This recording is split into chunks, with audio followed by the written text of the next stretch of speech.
With New Year's resolutions, many of us will make a vow to eat healthier, and that's a good thing.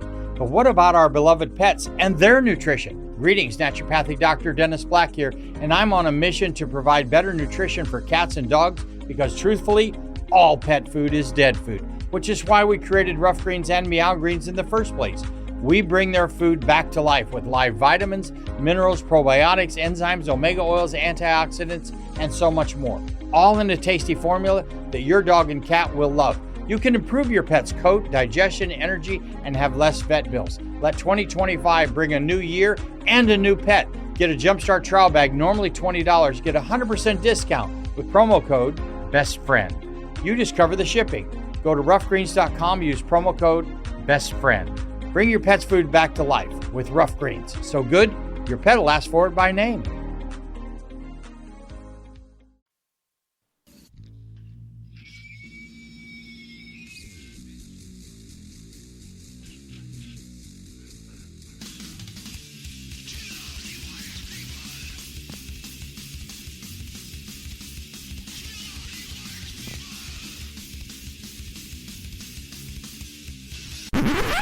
Oh, sorry, that's for a Democrat show. Let me know when you're ready. Was an extremely great conservative commentator. We're tearing it up on Wednesday night. This is awesome. This will allow me to retort.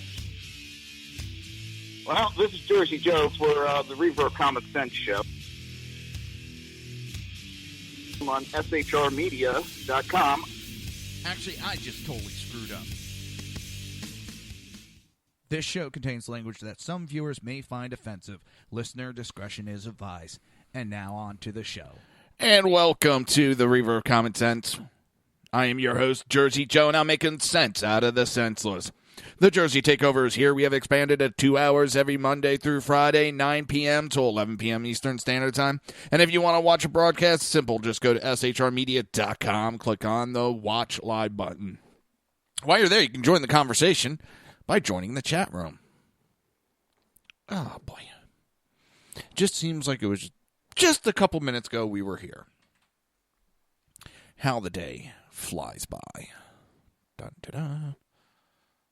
So, we're going to get into quite a few things.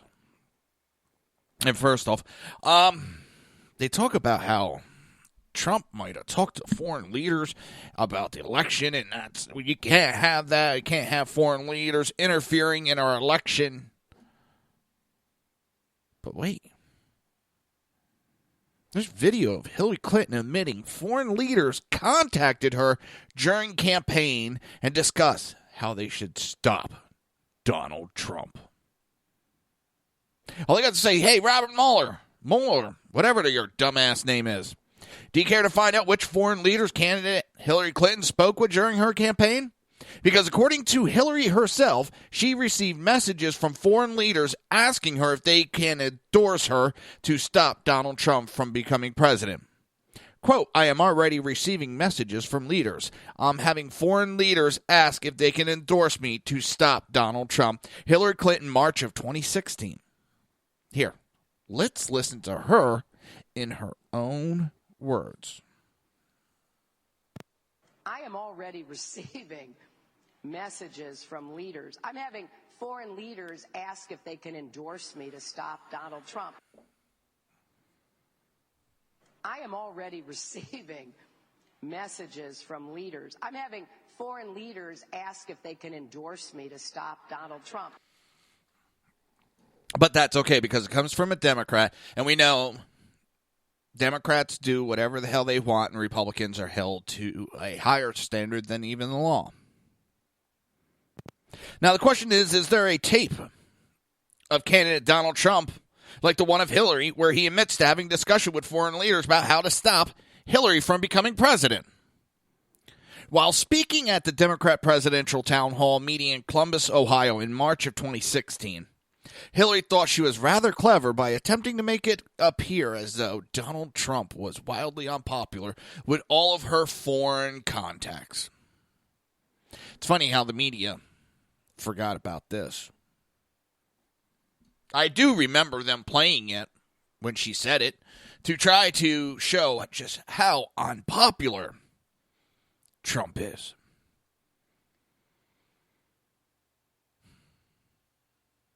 This goes to show the absurdity of this whole investigation. You're already starting to see some of the Democrats pull away from it. Why? Because it's getting them negative numbers. It's hurting them. And it makes me laugh because they deserve it. They deserve it. Why do I say that? Because I got to yawn. That's why. Come on.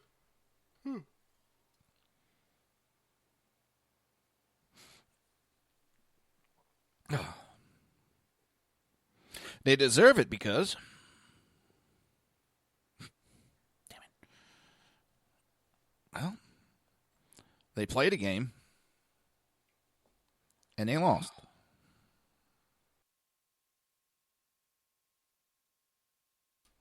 All right, now I'm laughing because I just went over to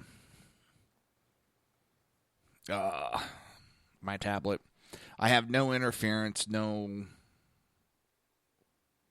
audio distortion with the YouTube feed. Oh, my God. One day I have it, the next day I don't.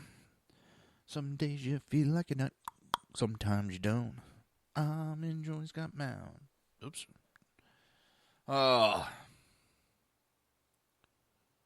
This whole Russia bullshit was made up to distract simple-minded people.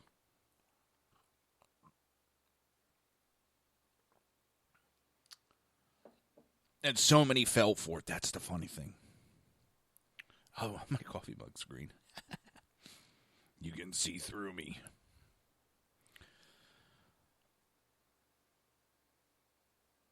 It is amazing how many people, and there's not actually, there's more than I thought, but it really isn't that large of a number.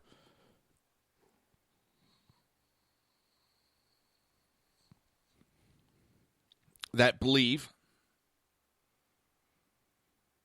in this bullshit. That's the best way I could put it, nicely as I could put it. This big piling, steaming excuse they call, well, that I call crap, they call a Russian collusion. Russian collusion. Sounds like a new drink. And someone actually made it. It's like Kahlua and a certain type of vodka, and it's the Russian collusion. You know, what is that, a white Russian?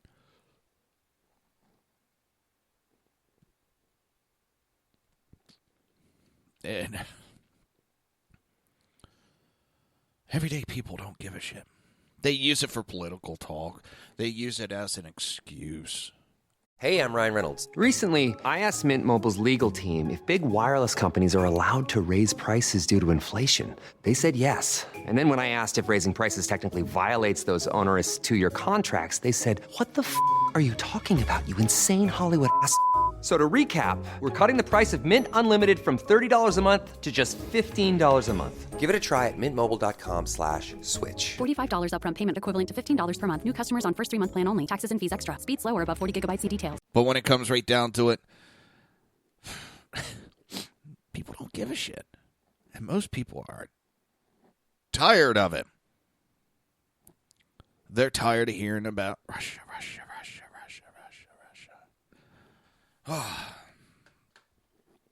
So, but they need to now, they won't, but they need to look into Hillary. I mean, right there, she admits it herself. God dang it.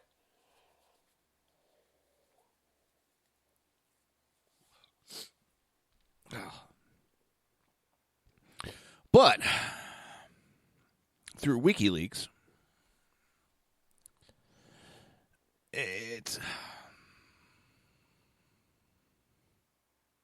Every day, the job of president-elect seems to become more danger-filled for Donald Trump. It can honestly be said that it looks like the entire establishment is out to destroy his presidency before it even gets off the ground. As we have said for months, all signs are pointing to Hillary Clinton working behind the scenes on this coup. We know she is. Today's revelation is nothing less than a bombshell in the swamp that is D.C., where we see the curtain pulled back just a little. Here the real tragedy begins, and a new evidence has emerged that shows that despite the public difference, both parties are largely different shades of the same corrupt mud. New information from WikiLeaks is about to shake the political world, and I think this author's taking a little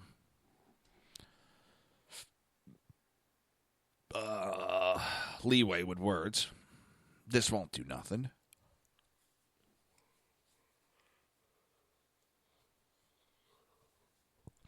A new information from WikiLeaks is about to shake up the political world.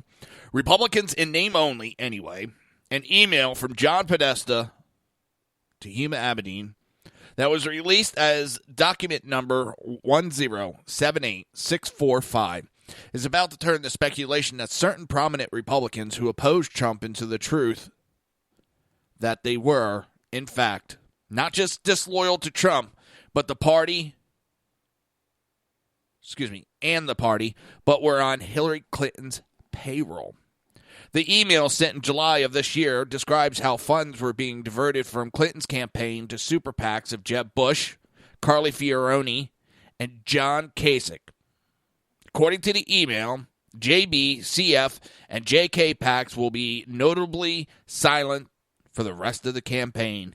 Each will receive a significant allowance from advertising budgets.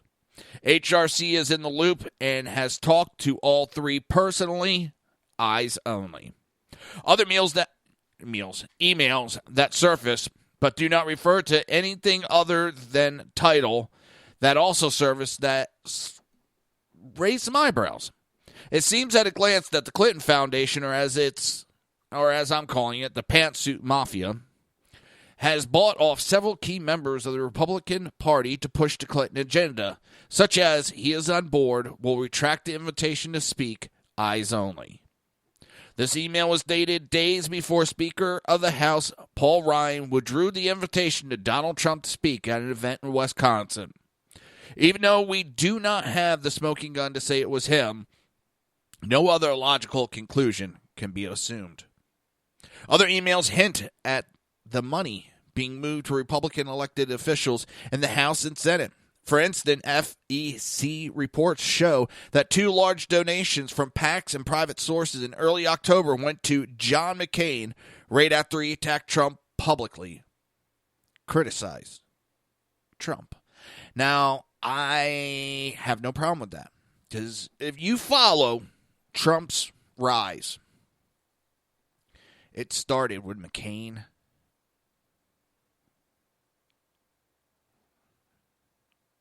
Sorry, rereading something.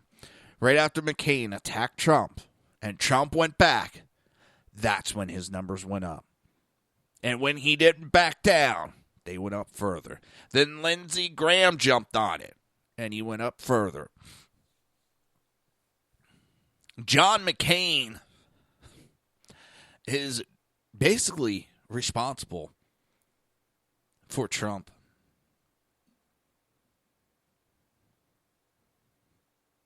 But that happened shortly after a slew of emails concerning moving money to support one candidate and more move support from another. Shortly thereafter, his challenger in this tight race, Kurt Patrick, lost several key donors and money and support lessened from the DNC and the DSCC in the last few weeks of the race. The things to note is that McCain is with the one lead sponsor of a committee to investigate any Russian influence into the election. Senator Lindsey McGrath. Where am I coming up with these names in my head today? Holy shit. Senator Lindsey McGruff. Another outspoken critic of Donald Trump and briefly candidate for president from July to December. Also, it seems, received help from the Clintons. An email that simply states, clear the road for him in 2020, could mean that there will be no strong or supported Democrat in the South Carolina Senate race when Graham is up for re-election. As with McCain, Graham has publicly called for a look into the Russian influence in the election. There were a lot of politicians who were opposed to Donald Trump. These in particular all share a common bond, however. Trump humiliated them on stage in front of hundreds of millions of people around the world. This is more than just politics or conscious objecting. This was revenge. Not just revenge, this is out-and-out treason. Our representatives took an oath to support our Constitution and our laws for our benefit, not theirs. This is why gridlock is prevalent in D.C. The treachery and the corruption are on both sides of the coin. Unfortunately, there's no way of knowing who the true Republicans are and who are the ones that are fronted for the Clinton machine, the pantsuit mafia. The number of emails is too overwhelming to easily sift through them all to find all of the turncoat rhinos. We must be diligent to ferret out those that have sold their soul for power. The only hope we have for transparency of the Clintons anytime soon rests in the audit carried out by the IRS. Behold, in the recent days, there is a call to impeach the commissioner of the IRS. Interesting times we live in, to be sure. Only time and work on our part will push this audit forward. Even though Hillary lost the president, she is still a power behind the scenes with these revelations. With her Democrat allies and Pelosi and Schumer, and her Republican lackeys in the form of Ryan and other Republican, she will set the agenda and pull the strings. We the people will have no idea who is on our side and who is not. For the Clintons, it will mean that even though the American people are supporting Trump and making America great again, they will set the agenda. We will be left scratching our heads and wondering how the GOP and Trump cannot accomplish anything. Clinton will be in control without having to ever show her hand or be responsible to the people. The Soros-Clinton team will have killed the Republic, and we will never know until it is too late. I hate to... dead on. And some of these idiots need to get primaried real soon, real quick. Paul Ryan needs to be primaried next time he's up for election. Lindsey Graham. John McCain.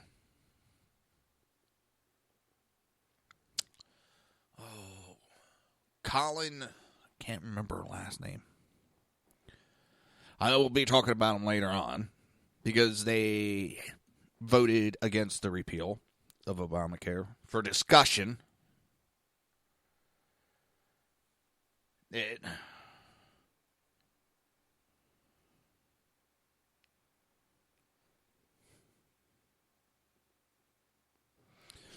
All right, that was weird.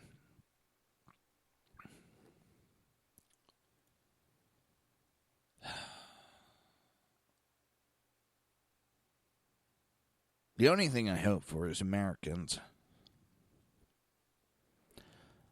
their common sense comes through. They're able to see what the Democrat Party has been doing and is capable of.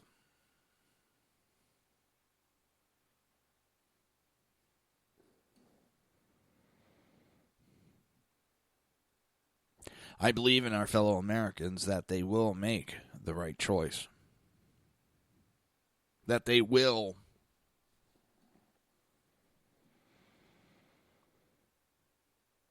put country over parties.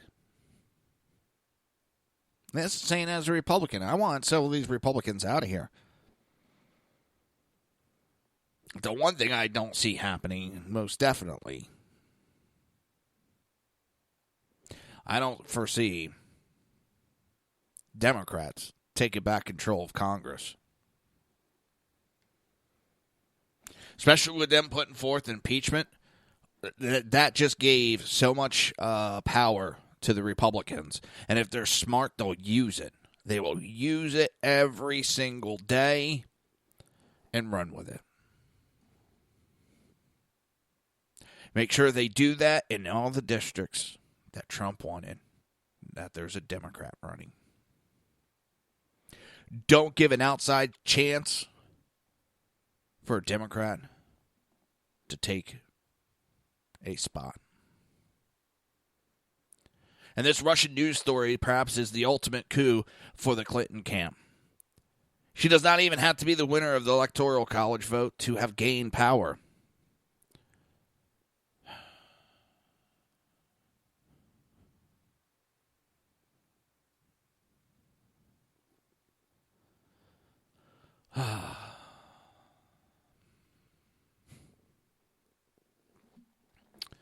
But we'll see.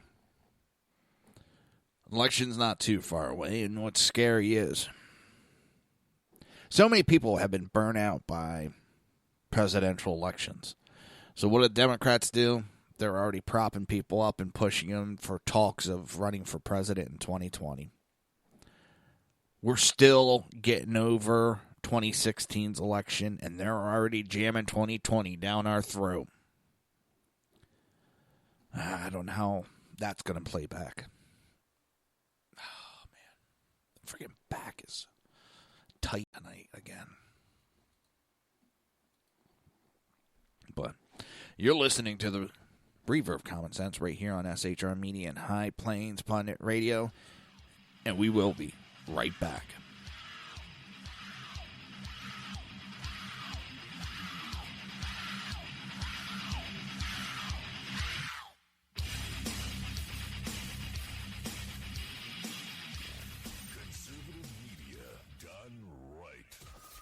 Listening to the SHR Media Network. Breaking news. According to the latest report coming out of SHR Media, a merchandise store to support both the Reaver of Common Sense and SHR Media has just been unleashed to the general public. Be forewarned that this site can be contagious and numerous items can be purchased to support the best news programming. Go to Reaver.one website and click on the store link to check out the merchandise.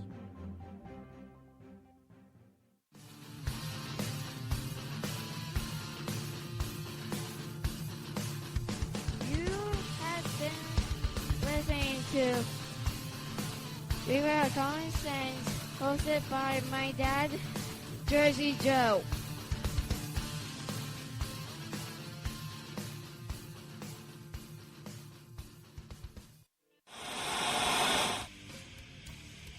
Beware, the Jersey Takeover is here. Every Monday through Friday, 11 a.m. to 1 p.m. Eastern Standard Time. You can catch the Reaver of Common Sense show, hosted by Jersey Joe, right here on SHRmedia.com and HighPlainsDailyNews.com. Only Jersey can deliver hell like no one else, so consider this your fair warning.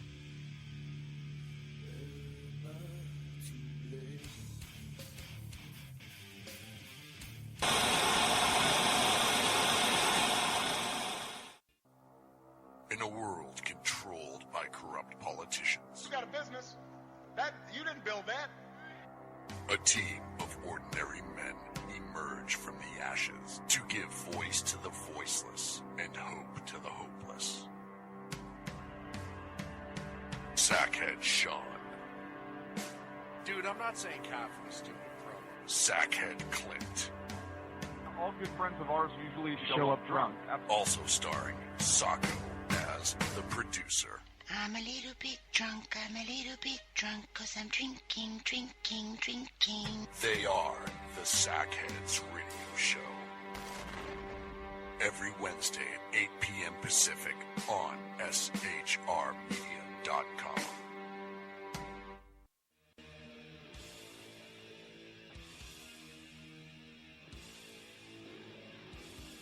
Every Wednesday night, 8 p.m. to 9 p.m. Eastern Standard Time, you can catch the Southside Mutt Show with its hosts, the Jersey Boys, Jersey Joe and Crash, right here on SHR Media and High Plains Pundit Radio, where we will be digging up the dirt.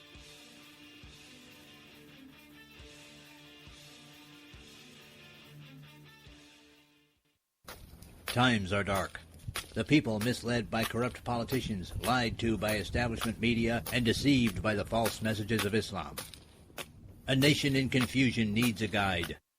It needs a man with a cane. I'm Dave Milner. Join me on Spreaker, SHR Media, High Plains Talk Radio, Live Rebooting Liberty, and YouTube for a unique brand of commentary on the Unpleasant Blind Guide. Because truth is not always pleasant. If you miss a show, don't worry. You can catch the replays two ways, rebootingliberty.com or the reaverofcommonsense.com. While you're there on Reaver of Common Sense, don't forget, drop in your email and keep up to date with everything going on, or click the like button on the Facebook widget. Now on to the Reaver of Common Sense.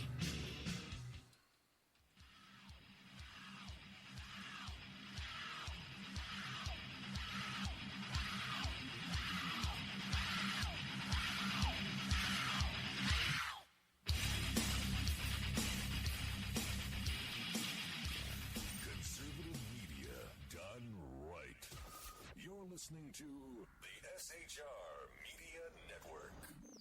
This show contains language that some viewers may find offensive. Listener discretion is advised. And now on to the show.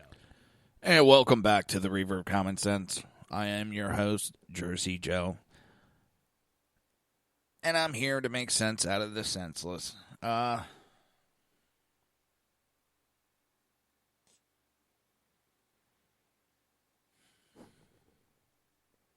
Our country's in a weird spot. I keep talking about that. This whole Russia thing, it's...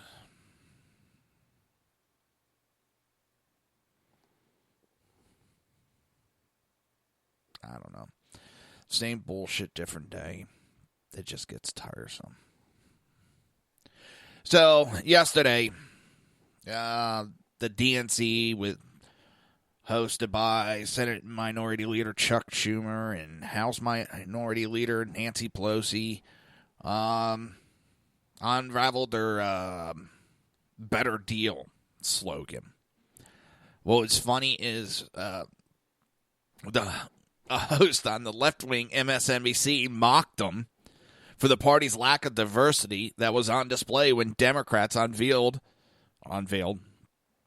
their new Better Deal plan in Virginia. While guest hosting MTP Daily, Chris Jansing told Senator Tom Carper that Democrats who were on stage didn't look tremendously diverse. 10 Democrats went to Virginia for the Better Deal rollout, and there were just two or three Democrats of color on the stage, depending on whether Warren is actually part Native American Indian, which we all know is, bullshit. Jansing also noted that the Democrat new message, better jobs, better wages, better future, doesn't roll off the tongue. She agreed with critics that the Democrat new message also does indeed sound like better ingredients, better pizza, Papa John's slogan that Papa John's Pizza used. And one of the other things that caught my eye the other day is when one of the administrative dealt with slogans and all that for Obama turned around and said, if you got to put commas or semicolons, start over. It's... How were they thinking? It's a new, better deal. Better jobs, better wages, better future. What a bunch of idiots. Now, here's the thing. So if they're all big on creating jobs, now all of a sudden they got this populist message. Where was that when they were in charge for the last 8 years? Where was that push for better jobs? Not just raise the minimum wage, not just give family leave. That doesn't help America. That helps out a small percentage of Americans.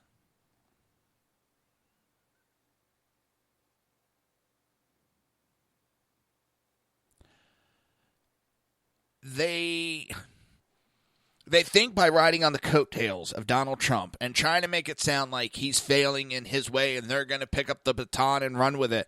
They're running on his coattails. He's not failing. Economy's turning way better. People are going back to work. This is just somewhat, they're trying to play a word game with you and make you think that, oh, we made a mistake and we're for you. No, you're not. No, they're not.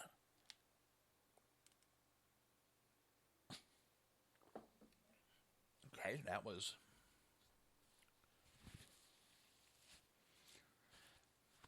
missed the mouth.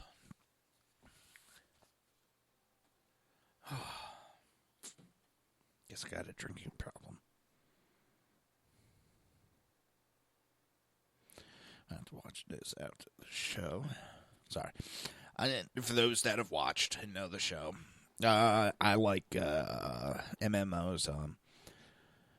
EverQuest, World of Warcraft, Battle Pirates is another one I play. And it's getting time for a new expansion. Check it. I know I'll be up late tonight, so. It's got to be a flip of the coin, I'm missing Shark Week. Just to let everybody know, I'm missing Shark Week. So I got to watch the repeats after I get done the show. Or do I play World of Warcraft? It's like, we'll see. All right. Back to the article. Liberals slammed the party's new slogan online, while some Republican activists actually bought Papa John's pizza boxes to the event to mock Pelosi and Schumer. Schumer's better deal was also criticized for rehashing much of Hillary Clinton's failed agenda, in addition to being stale and unimaginative. Camille Harrison tweet. Today's to-do list. Call your senator, write your senator, talk to friends and family about health care. Emerson Bryant, done. Your to-do list. Tell Pelosi and Schumer that better skills, better jobs, better wages is a horrific slogan and rips off Papa John's. Let's see, what else did they get? I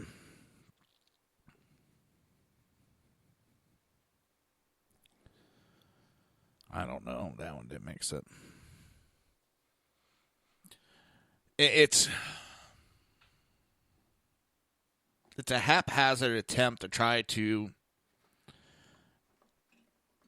again, sway weak-minded people with a slogan. Nothing's changed about their party. They're not going to do anything different. It's just a bunch of words that they spew out at you, and hopefully you buy into it. Sort of like hope and change.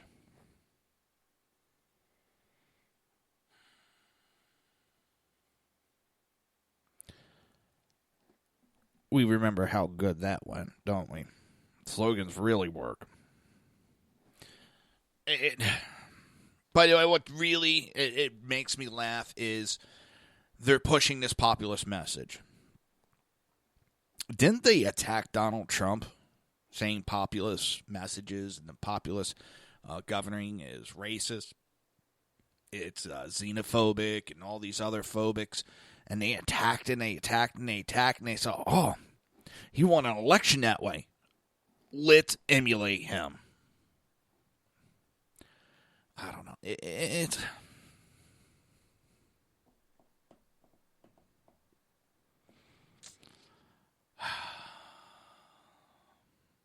I don't know. It really makes me want to scream.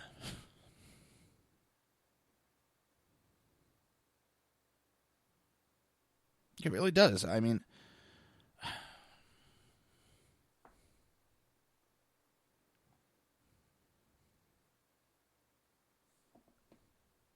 I'm looking through some of the YouTube things. Which class should you play? Which class is the best? I love it because I've seen people actually ask that question when they go to play these games. Which class is the best class? Well, whichever one you enjoy playing, to be honest. I've heard arguments for just about every class of why it's the best class. And those that suck at it don't like that class. And those... Damn it. I apologize over this. I can't believe I'm yawning this much today. guess I'm going to have to start taking a nap like a little kid. We're going to get back to going with news. SCOTUS is asked to review Maryland's assault weapon ban. Less than 1 month after Justice Clarence Thomas described his colleague's decision to pass on Peruta versus California as indefensible, the NRA is backing a request that the Supreme Court of the United States review the Fourth Circuit's decision upholding Maryland's assault weapon ban. According to the NRA, a group of Maryland citizens filed a petition to the United States Supreme Court on Friday seeking to reverse a Court of Appeals ruling that stripped some of America's most popular rifles of Second Amendment protection. The ruling upholding the assault weapons ban came in Colby versus Hogan, and the NRA claims Colby is a direct contradiction to the Supreme Court 2008 decision, District of Columbia versus Heller. Heller reaffirmed that our founding fathers intended the Second Amendment to hedge an individual right to keep and bear arms, a right not dependent on military or militia service, or any other collective measures that might be applied to limit or curtail its exercise. Despite Heller, NRA Executive Director Chris Cox said, the lower courts have been making up their own rules when it comes to the Second Amendment for too long, and the Colby decision crossed yet another line. The Second Amendment guarantees an individual right to keep and bear arms for self-protection. The popular rifle and standard magazine ban in Maryland are some of the best tools for self-defense. We are hopeful that the Supreme Court will reverse its egregious decision. Now, everybody remember, before Obama, Homeland Security, what they said about the AR-15, it was the best home defense weapon.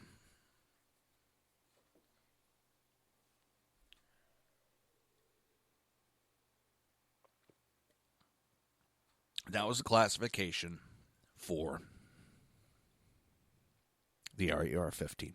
AR-15 is a civilian rifle. The AR-15 came before the M16. The M16 came before the M4. And you can go down the line of all the others. The AR-15 is the first platform. AR-15 stands for Armalite Rifle, which is the name of the company that designed it. And I think the first iteration was the A-10, or AR-10, I should say, which is a 7.62 rifle round. I think. Having a brain fart.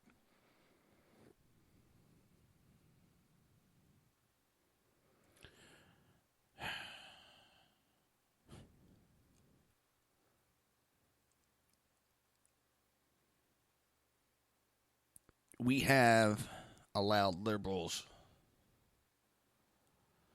to chop away at our rights for too long. They've even chopped away at our freedom of speech for too long. They did it behind the guise of political correctness.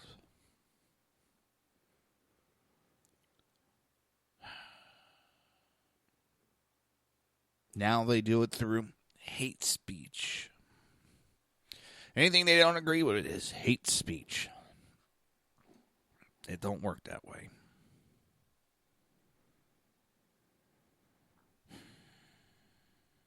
SCOTUS needs to get up off its duff and start ruling on these Second Amendment cases. On June 26, SCOTUS declined to hear Peruta versus California. I told you, I'm probably butchering that name, but oh well. A case focused on the scope of the Second Amendment protection as they relate to carrying a concealed handgun on one's person for self-defense. It was reported that Justice Thomas called the decision indefensible, and he expressed concern that the Second Amendment was being treated as a disfavored right. He observed the Constitution does not rank certain rights above others. And I do not think this court should impose such a hierarchy by selectively enforcing its preferred rights. Cornell published a full text of Thomas's dissent, in which he also wrote, "For those of us who work in marbled halls, guarded constantly by a vigilant and dedicated police force, the guarantees of the Second Amendment might seem antiquated and superfluous. Super duper. But the framers made a clear choice. They reserved to all Americans the right to bear arms for self-defense. I do not think we should stand by idly while a state denies its citizens that right, particularly when their very lives may depend on it." Justice Neil Gorsuch joined Thomas in dissent.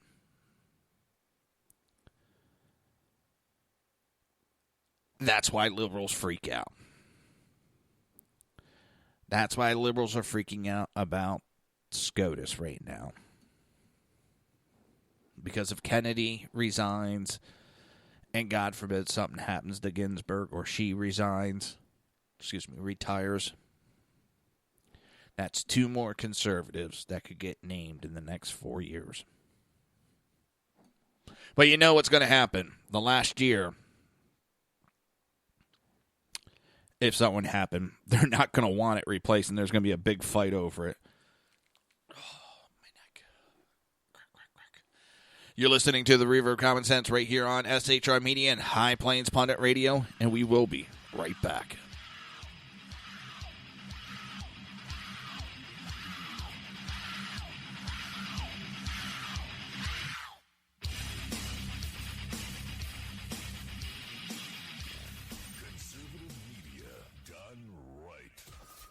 Listening to the SHR Media Network. Breaking news. According to the latest report coming out of SHR Media, a merchandise store to support both the Reaver of Common Sense and SHR Media has just been unleashed to the general public. Be forewarned that this site can be contagious and numerous items can be purchased to support the best news programming. Go to Reaver.one website and click on the store link to check out the merchandise.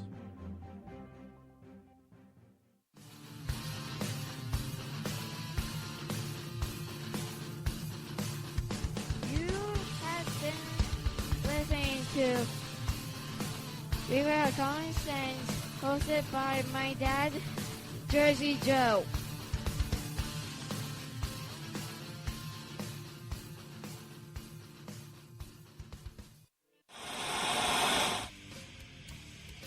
Beware, the Jersey Takeover is here. Every Monday through Friday, 11 a.m. to 1 p.m. Eastern Standard Time. You can catch the Reaver of Common Sense show, hosted by Jersey Joe, right here on shrmedia.com and highplainsdailynews.com. Only Jersey can deliver hell like no one else, so consider this your fair warning.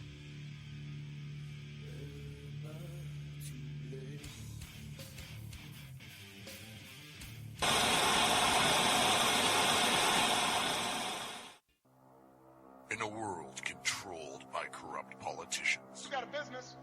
That you didn't build that. a team of ordinary men emerge from the ashes to give voice to the voiceless and hope to the hopeless.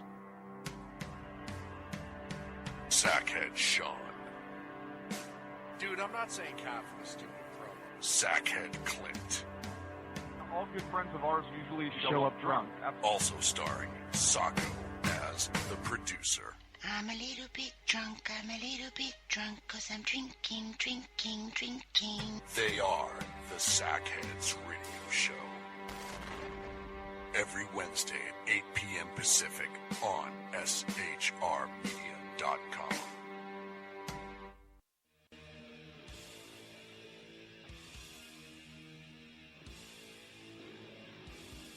Every Wednesday night, 8 p.m. to 9 p.m. Eastern Standard Time, you can catch the Southside Mutt Show with its hosts, the Jersey Boys, Jersey Joe and Crash, right here on SHR Media and High Plains Pundit Radio, where we will be digging up the dirt.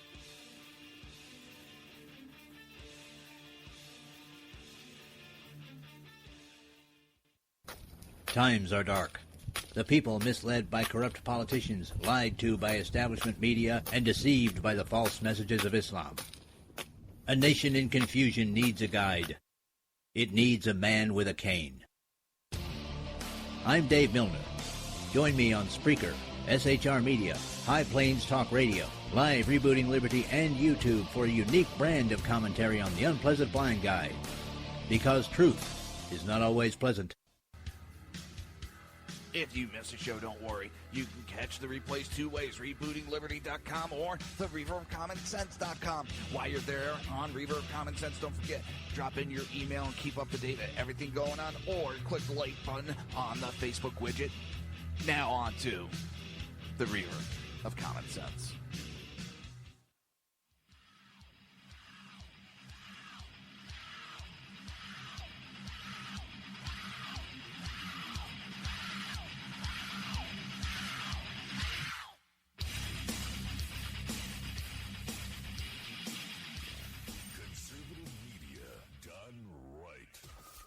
Listening to the SHR Media Network.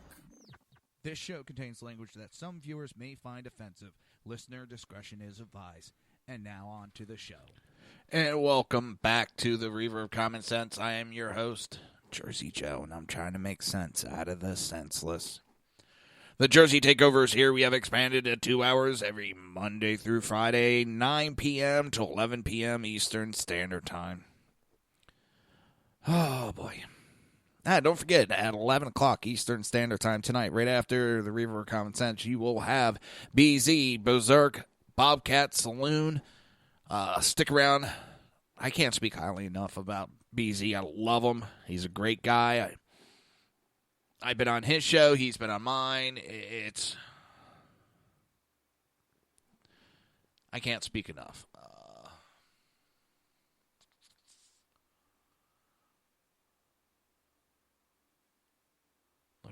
Yeah.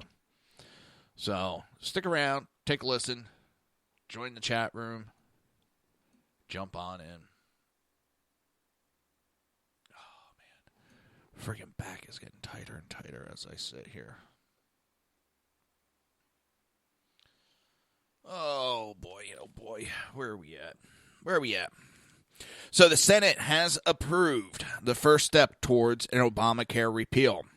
The Senate passed Majority Leader Mitch McConnell's motion to proceed on upper chamber health care reform bills Tuesday, a move that allows senators to vote on both the 2015 Obamacare repeal bill and their leadership health care reform legislation. If either bill ultimately passes, it will repeal large sections of Obamacare.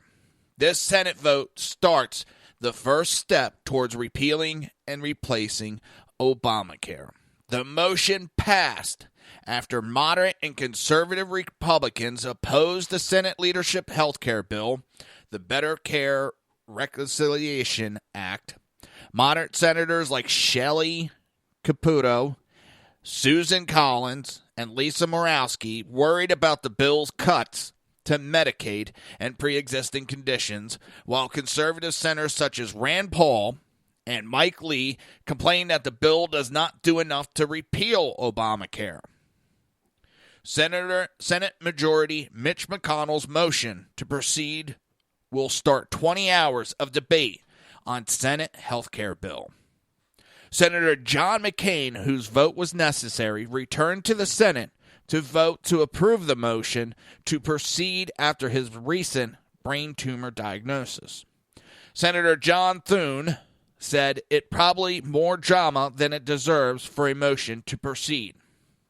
Now, Senator Collins and Murkowski voted against the motion to proceed on the Senate health care bill.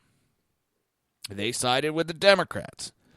Now, Rand Paul and Mike Lee voted to approve the measure to begin debate on health care in exchange for opportunities to vote on the 2015 Clean Obamacare repeal bill. McConnell enticed many reluctant senators to vote for the motion to proceed by allowing Senate Republicans to offer amendments to the BCRA, which is the Better Care Reconciliation Act. Now, Senator John Barrasso, a member of Senate leadership, explained that then comes to the Senate, and then we can vote, once we get on that bill, to amend it in various ways. A lot of members have different ideas on how it should be best amended to replace what is really a failing Obama health care plan. Senate leadership will then offer substitute amendments to the provision that Senate parliamentary rules do not comply with the Chamber's budgetary reconciliation rules. The Senate parliamentarian rule that the following provisions do not comply with budgetary reconciliation. The measure withdrawing funds for Planned Parenthood for 1 year. The bill's provision preventing Americans from using health care tax credit on plans that cover abortion. Obamacare subsidies for health insurers, otherwise known as the cost-sharing reduction program. 6-month waiting period for individuals who fail to maintain health insurance coverage. The parliamentary still must review some of the Senate bill's language, such as state waivers for Obamacare insurance regulations, such as essential health benefits. A measure allowing small businesses to establish associate health plans. A rule change allowing insurers to charge older Americans more than younger citizens compared to the rules stipulated under Obamacare. The rule allowing states to receive Medicare as a block grant instead of a per capita cap. Senator Cruz previously argued that Vice President Mike Pence should overrule the Senate parliamentary decision to bar several provisions on the BCRA. Under the Budget Act of 1974, which is what governs reconciliation, it is the presiding officer, the President of the United States, who rules on what's permissible on reconciliation and what is not, Cruz explained. That's a conversation I've been having with a number of my colleagues. Senator Paul revealed that after the Senate votes to proceed on health care, they will vote on a 2015 Obamacare repeal bill.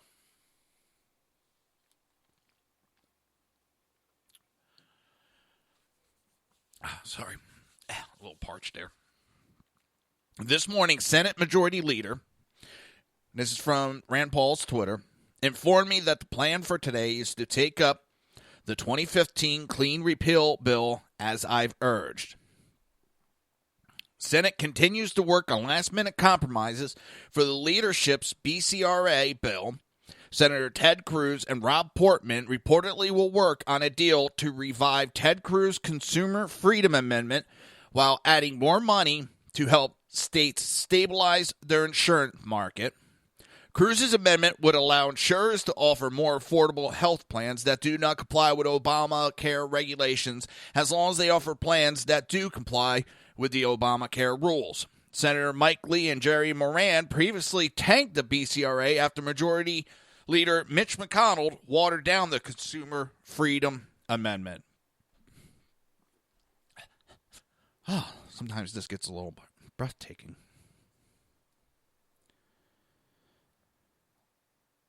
And what does this all mean? Nobody knows. Nobody knows. It's a big...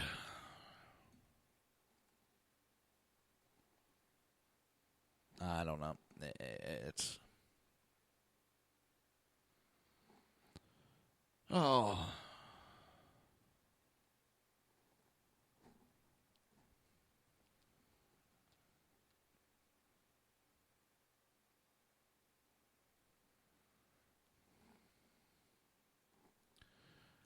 It's...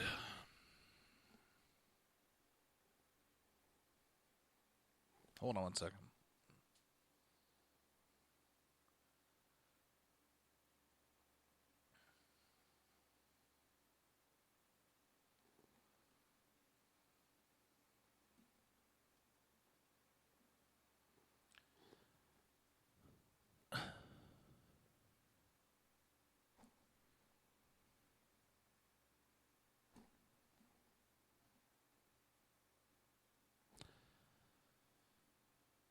But to be honest, I don't have a full understanding of what's going on. And I do know this. Obamacare needs to go bye-bye. Obamacare is a disaster. It's falling apart. It's failing.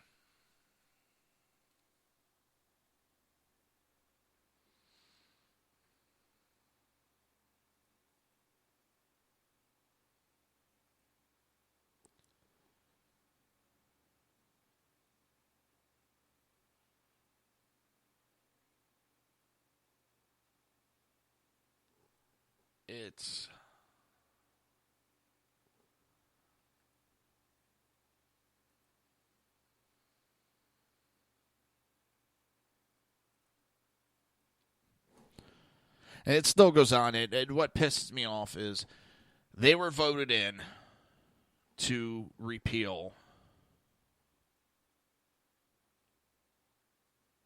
Obamacare.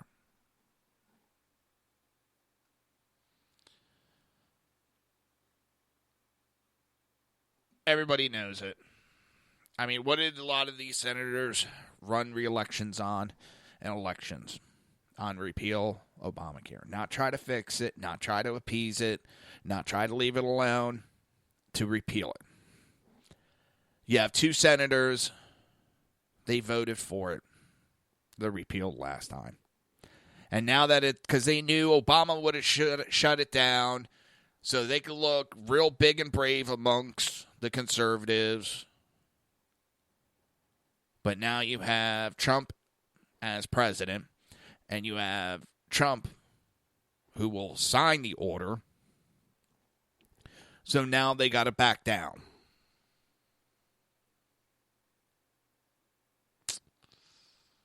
It's...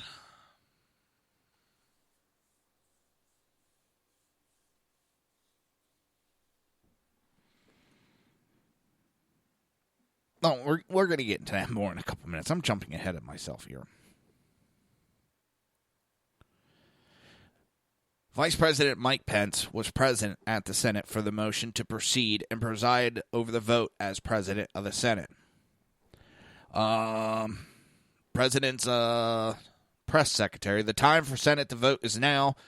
At Vice President Mike Pence heads to meeting with GOP lawmakers before the vote to begin repealing and replacing Obamacare. President Donald Trump tweeted Tuesday morning that Republicans now have the opportunity to begin the process to repeal Obamacare. Big day for health care. After 7 years of talking, we will soon see whether or not Republicans are willing to step up to the plate. And I love how Donald Trump, President Trump, calls them out in public. I know some people don't like that. I like it. Put it right out in public. Put the pressure on them. This is what they ran on. This is what they said they were going to do. Now do it.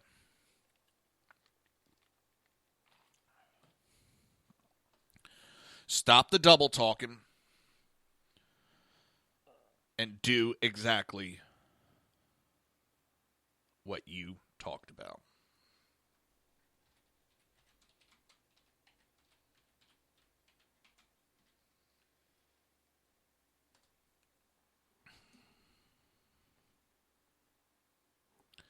Then they wonder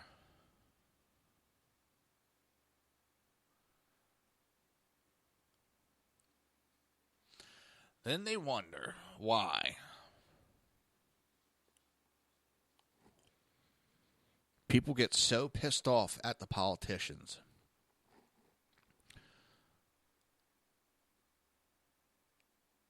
And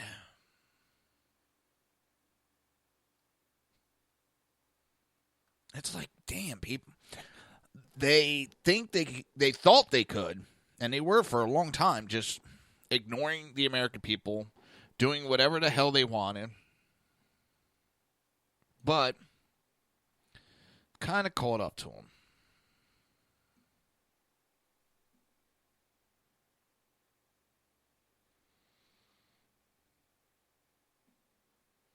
It's caught up to them. Because now we have a president that calls them out in public, calls a spade for a spade, And it's getting some of these politicians to do what they were elected to do. And that is govern for the people. And they promised to repeal Obamacare. And as Donald Trump put out a tweet, Obamacare is torturing the American people. The Democrats have fooled the people long enough. Repeal and replace. I have pen in hand. This will be a very interesting day for health care. The Dems are obstructionists, but the Republicans can have a great victory for the people.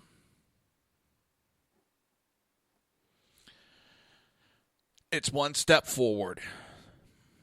And if you notice, underneath the Trump, a lot of this red tape dragging their feet has ended.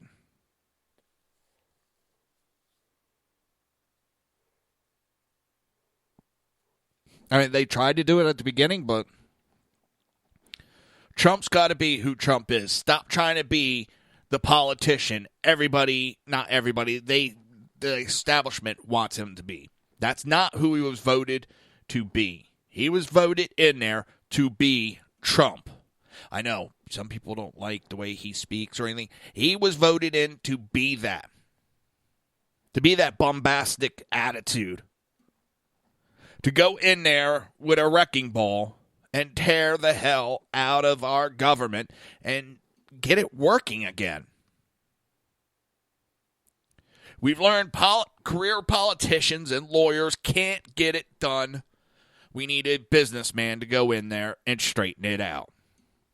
You're listening to the Reaver of Common Sense, hosted by Jersey Joe, myself, right here on SHR Media and High Plains Pundit Radio, and we will be right back.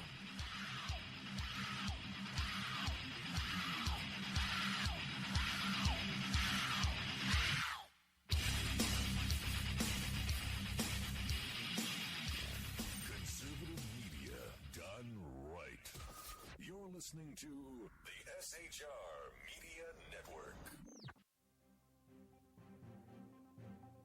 Breaking news. According to the latest report coming out of SHR Media, a merchandise store to support both the Reaver of Common Sense and SHR Media has just been unleashed to the general public. Be forewarned that this site can be contagious and numerous items can be purchased to support the best news programming. Go to Reaver.one website and click on the store link to check out the merchandise.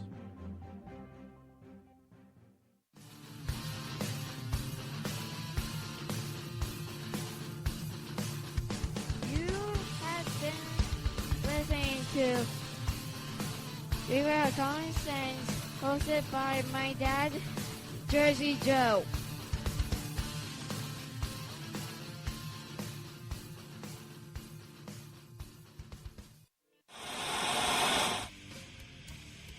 Beware, the Jersey Takeover is here. Every Monday through Friday, 11 a.m. to 1 p.m. Eastern Standard Time. You can catch the Reaver of Common Sense show, hosted by Jersey Joe, right here on shrmedia.com and highplainsdailynews.com. Only Jersey can deliver hell like no one else, so consider this your fair warning.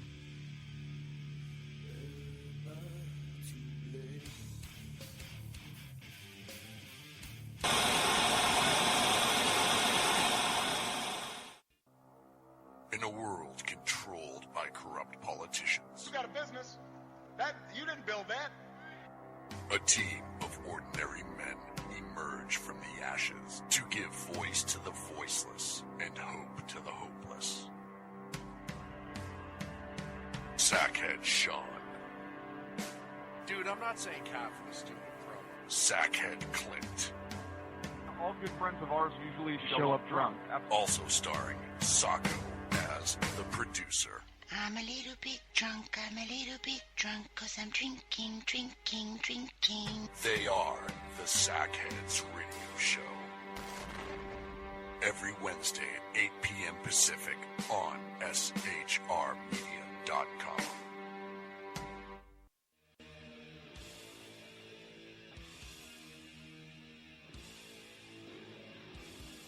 Every Wednesday night, 8 p.m. to 9 p.m. Eastern Standard Time, you can catch the Southside Mutt Show with its host, the Jersey Boy Boys, Jersey Joe, and Crash, right here on SHR Media and High Plains Pundit Radio, where we will be digging up the dirt.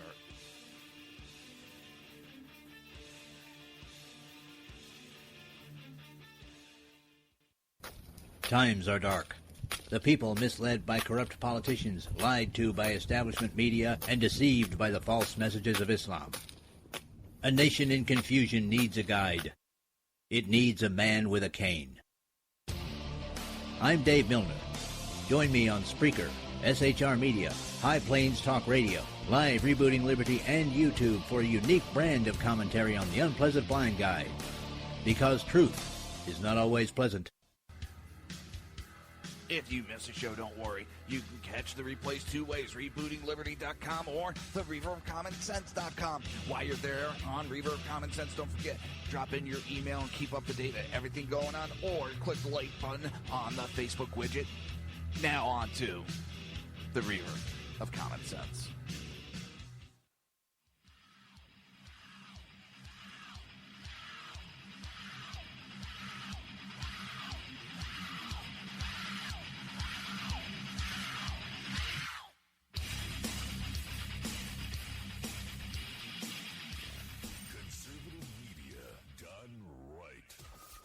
Listening to the SHR Media Network. This show contains language that some viewers may find offensive. Listener discretion is advised. And now on to the show. And welcome back to the Reaver of Common Sense, where I got all snuffly nosed.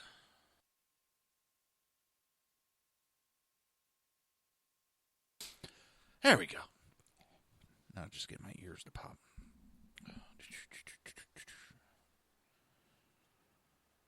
Oh, I'm sitting here looking. And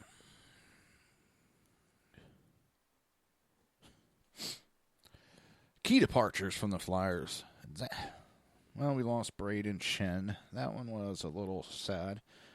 Pierre Bellemare, Mr. Frenchie himself, was claimed in the Vegas expansion draft. Steve Mason went bye-bye. Woohoo.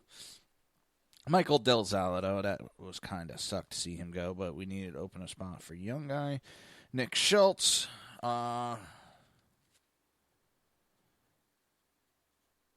He went bye-bye underneath UFA. And Nick Cousin was traded.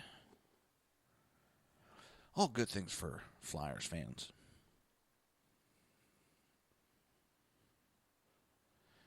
Oh, let's see.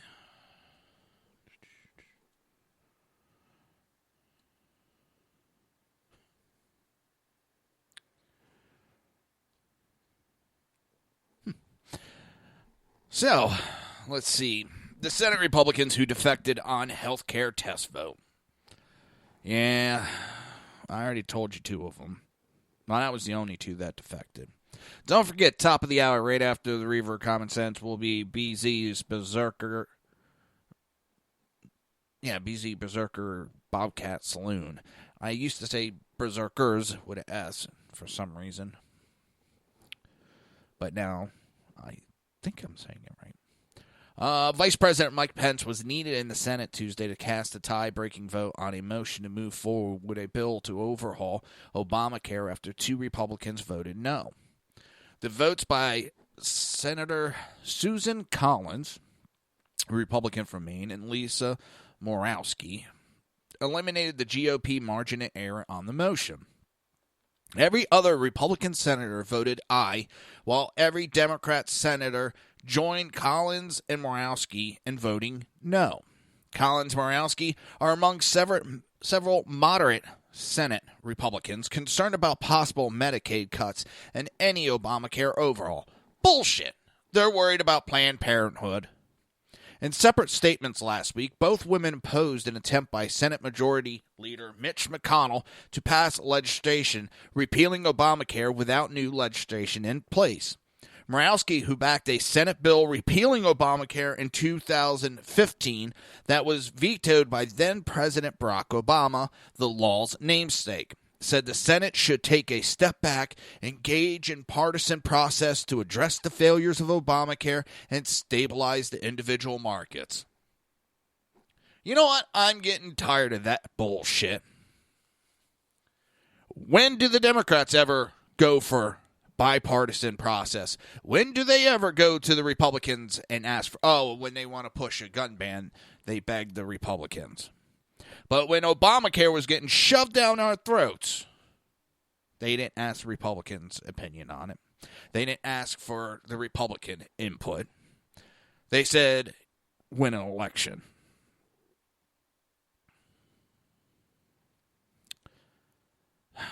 Collins, who did not vote for the 2015 repeal, said that Obamacare is so interwoven in our healthcare system that to repeal it completely with no idea what's going to replace it with it is not the right approach. It's not that woven in, and Jesus Christ, it just got put in place.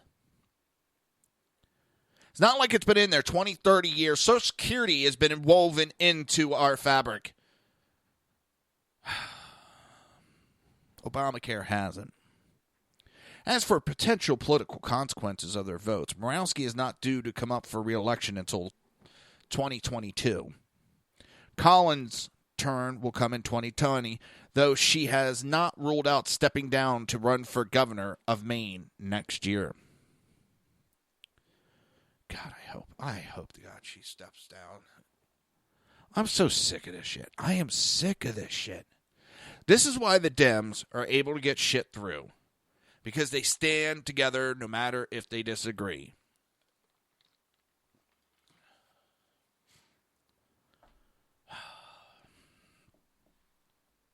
Oh, it just...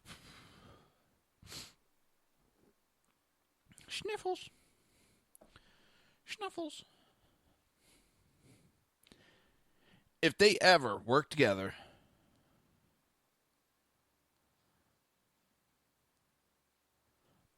it would be dangerous. It really would.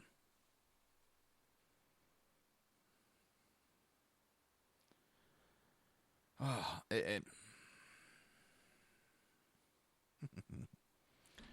mind-boggling. Mind-boggling. I got to play this because I've seen it a couple times. I haven't heard it yet, but I'm going to play it anyway. Supposedly, it's left-leaning comedian Jimmy Dore uses facts and 100% authentic proof to show origins of Russian scare. So let's take a listen. Can't hurt, can it?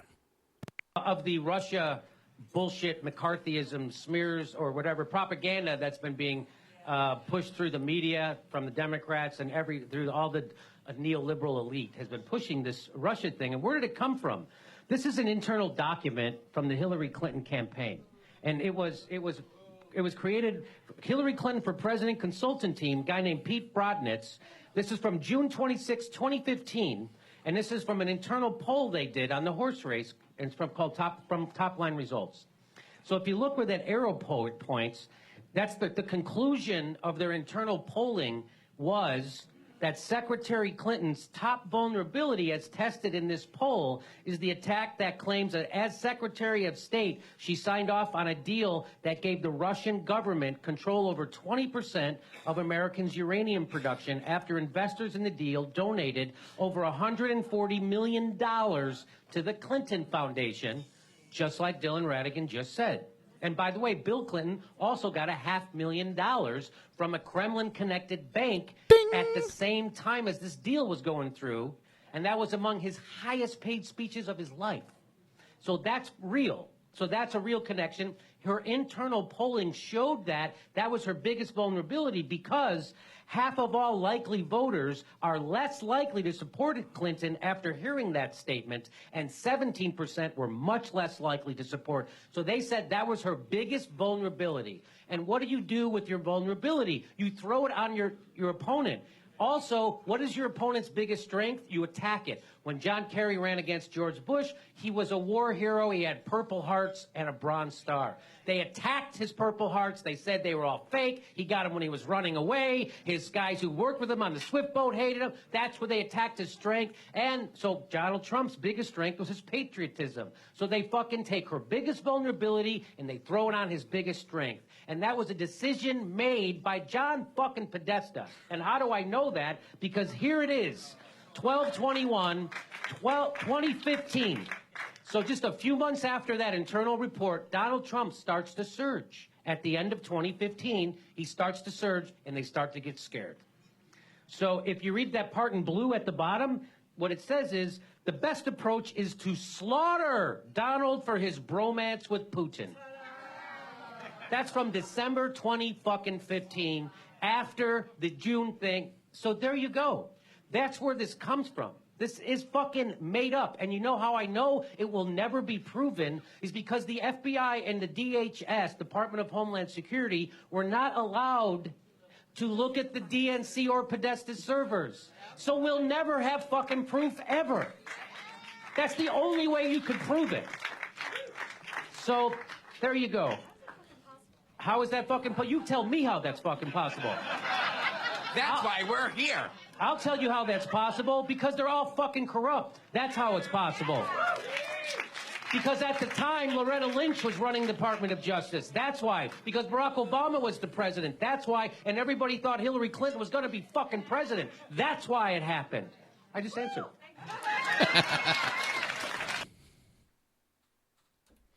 And he's dead on it. Dead on. There is no proof. There never will be. And I bitched about that. How do you have an investigation when the evidence wasn't even given to you? How is you can law enforcement go and investigate when it's not there?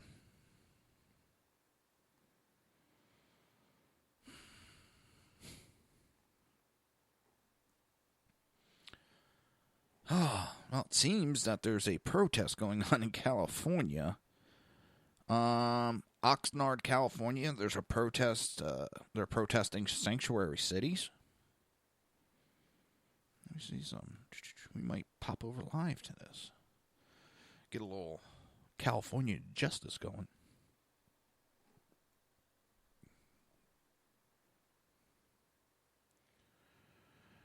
Oh.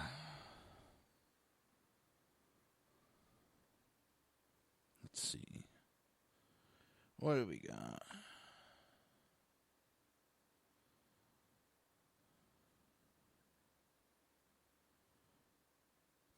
Let's pop it on real quick. People whose fate is in your hands.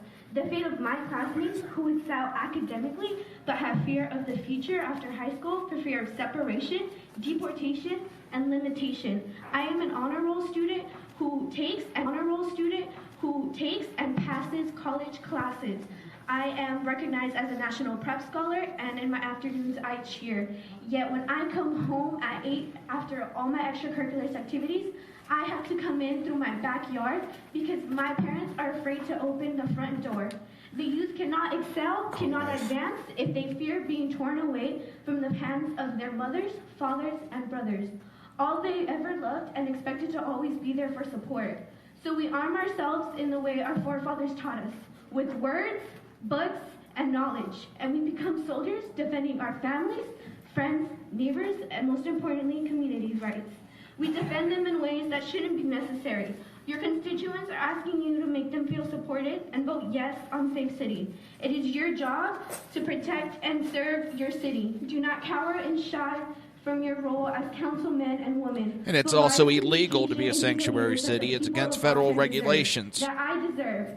And in regards with the biggest in this You're room, asking her, you're asking them to break the law. They go low, we go higher. She's a bigot. Thank you, that's all. Nathan Ramos to be followed by Paulina Lopez.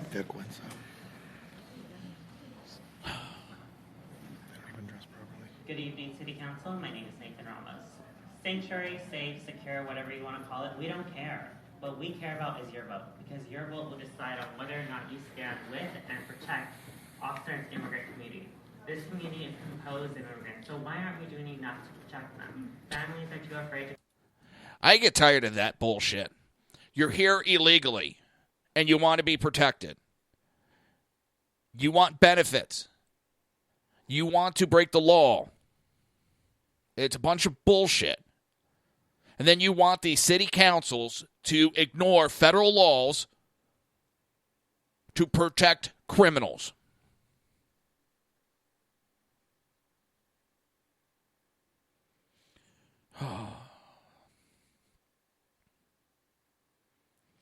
It's unbelievable that this is still being discussed today's day and age. Let's see, another new speaker's coming up. Let's see. No, just going to be more. They're bringing a bunch of kids to try to get the bleeding heart, tugging on the heartstrings. Oh, boo-hoo-hoo, these kids. I'm sorry, my kid is losing out because they're an American citizen. They are held to a higher standard. And yeah, they always leave out the words illegal.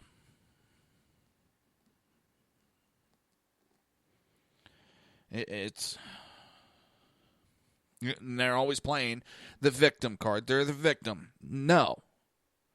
You're the criminal. You're here illegally. You're a juvenile criminal because you're here illegally. I don't want to hear it. And if your parents have to go back, you go back. And if you're an American citizen, well, you go back with your parents. And when you're an adult, you have the permission. You can come back then. You're listening to the Reaver of Common Sense right here on SHR Media and High Plains Pundit Radio. And we will be right back.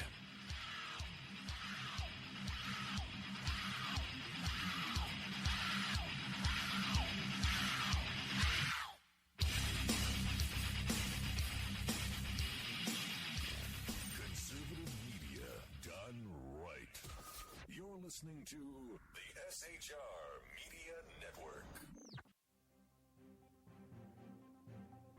Breaking news. According to the latest report coming out of SHR Media, a merchandise store to support both the Reaver of Common Sense and SHR Media has just been unleashed to the general public. Be forewarned that this site can be contagious and numerous items can be purchased to support the best news programming. Go to Reaver.one website and click on the store link to check out the merchandise.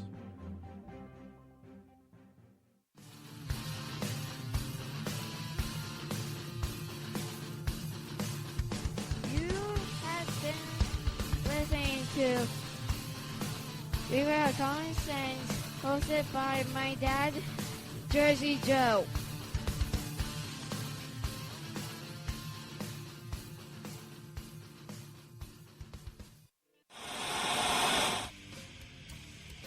Beware, the Jersey Takeover is here.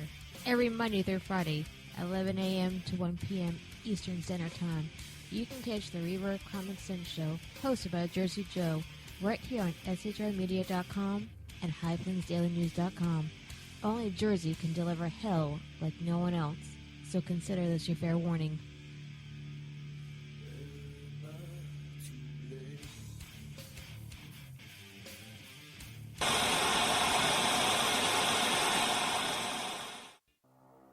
In a world controlled by corrupt politicians, You got a business. That you didn't build that. a team of ordinary men emerge from the ashes to give voice to the voiceless and hope to the hopeless. Sackhead Sean, Dude, I'm not saying cat for the stupid pro.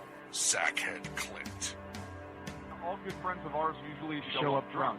also starring Sacco as the producer. I'm a little bit drunk, 'cause I'm drinking. They are the Sackheads Radio Show. Every Wednesday at 8 p.m. Pacific on SHRmedia.com.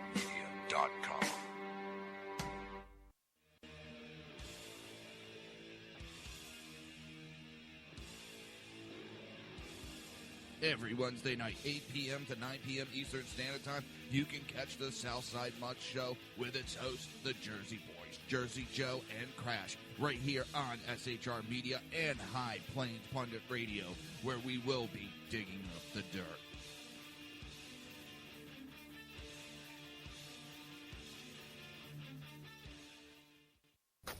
Times are dark. The people misled by corrupt politicians, lied to by establishment media, and deceived by the false messages of Islam.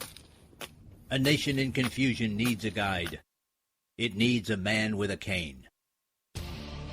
I'm Dave Milner. Join me on Spreaker, SHR Media, High Plains Talk Radio, Live Rebooting Liberty, and YouTube for a unique brand of commentary on the unpleasant blind guide. Because truth is not always pleasant. If you miss a show, don't worry. You can catch the replays two ways, rebootingliberty.com or the Reaver of Common Sense.com. While you're there on Reaver of Common Sense, don't forget, drop in your email and keep up to date with everything going on, or click the like button on the Facebook widget. Now on to the Reaver of Common Sense.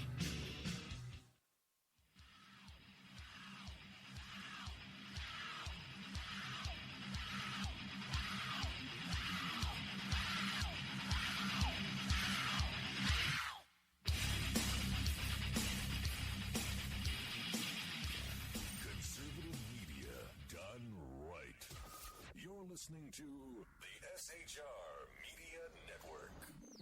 This show contains language that some viewers may find offensive. Listener discretion is advised. And now on to the show. I'd just like to know one thing. And welcome back to the Reaver of Common Sense. Why do they get to be treated above the law? Why do they get to break the law and come into this country illegally to better their lives, but say I go rob a bank to better my family's life, to make it safer for them? Why do I go to jail? Why do they get to pick and choose what laws they are going to follow? They've already shown that they're willing to ignore our laws to get what they want, so what other laws are they willing to ignore to get what they want? So they stand up here and they claim, oh, well, we're going to split families up. Well, you know what? If I go rob a fucking bank and I go to jail, I get separated from my family too. If I go commit a crime, I will go to jail and I get separated from my family. I don't see a fucking liberal out there pounding the street if I break the law because they don't want to break a family up. And it goes to that saying that if Democrats for 1 second thought these illegals would vote Republican over Democrat, that border would be tight as a mouse's ass.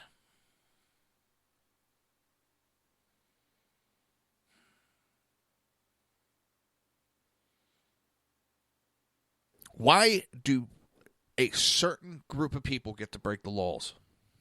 We have politicians that think they're above the law. And some of late are above the law. Then you have these town councils holding votes to become sanctuary cities to protect criminals. When it's been proven that crime rate goes the fuck up when you do sanctuary cities.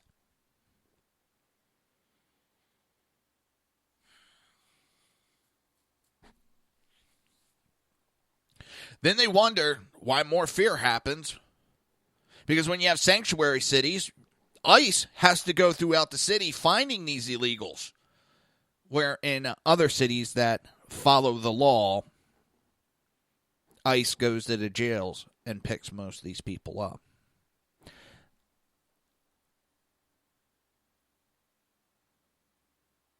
It is sickening.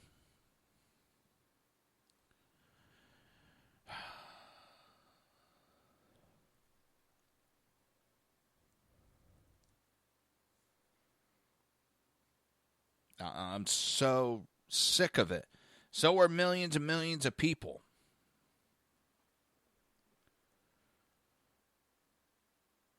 Also, I had reported it a while ago. Debbie Wasserman Schultz, one of her computers got taken by D.C. police, and she threw a massive hissy fit.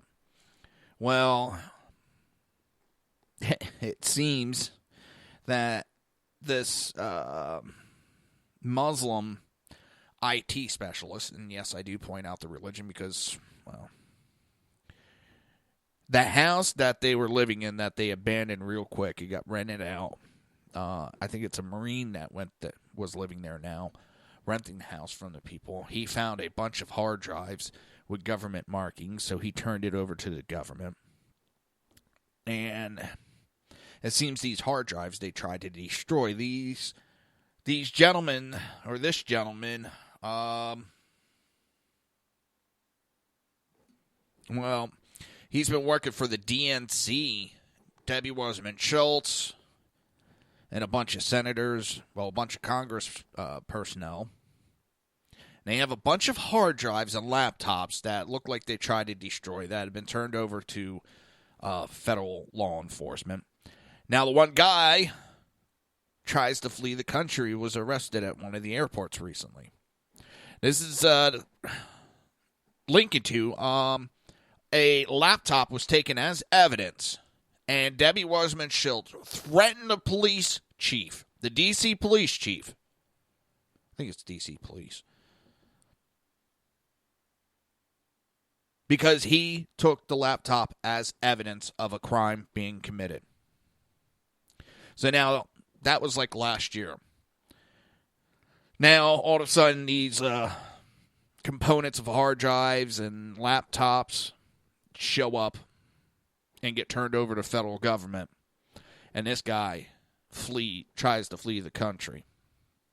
Him and his family were all working as IT specialists. Had access to a lot of sensitive material. And there's a lot of question surrounding them. So they've been caught. One of them's been caught at least. Some smashed hard drives have magically appeared. You know, the DNC way of deleting files. Getting rid of files smashed to hard drives. Don't forget, coming up top of the hour is BZ Berserk Bobcat Saloon. Stick around. Right now, BZ posted he's sweeping up the saloon, cleaning the toilet for a brief but very special guest this evening. Ooh. So, let's see if that damn... Oh, that fucking that county thing just boiled my blood.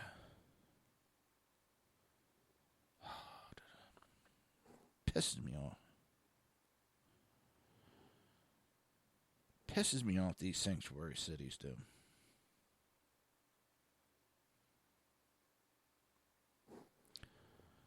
You need a new toilet brush?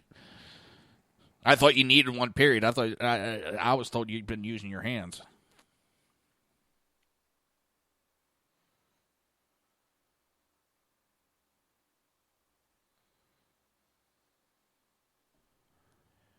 So, Tucker Carlson debated a congressman whether we should give priority to Americans over non-Americans who are here illegally, and the Democrat disagrees with it. Of course, they're for the criminals. Democrats, all they've been backing is terrorists and criminals. Oh, I've been wanting to play this. Let me get this queued up. Tucker Carlson questioned where Maxine got all the money. Oh, Sean gave you a toothbrush? Tucker Carlson asked where did Maxine get all the money for the house she bought, and she has given a response back, and it's a totally different response that Democrats never go this route. A couple weeks ago, we asked a pretty obvious question on the show. How did Maxine Waters, the Democratic congressman, get so rich? Waters has held elected office for pretty much continuously 40 years. She represents one of the poorest districts in California. Yet somehow she lives in a $4.3 million mansion in one of the richest and whitest neighborhoods in L.A., which, by the way, is not even in her own district. Now, we're not alleging wrongdoing here, but really, how did that happen? The New York Times talked to Waters recently, and here's how she responded to this show in our question. Quoting now. I own several properties. The way me, talked about it is, what right does an African-American woman have to do well? He doesn't know anything about my investments, about the house that I've lived in for 25, 30 years. This idea of how could she afford that is racist, and I just dismiss it.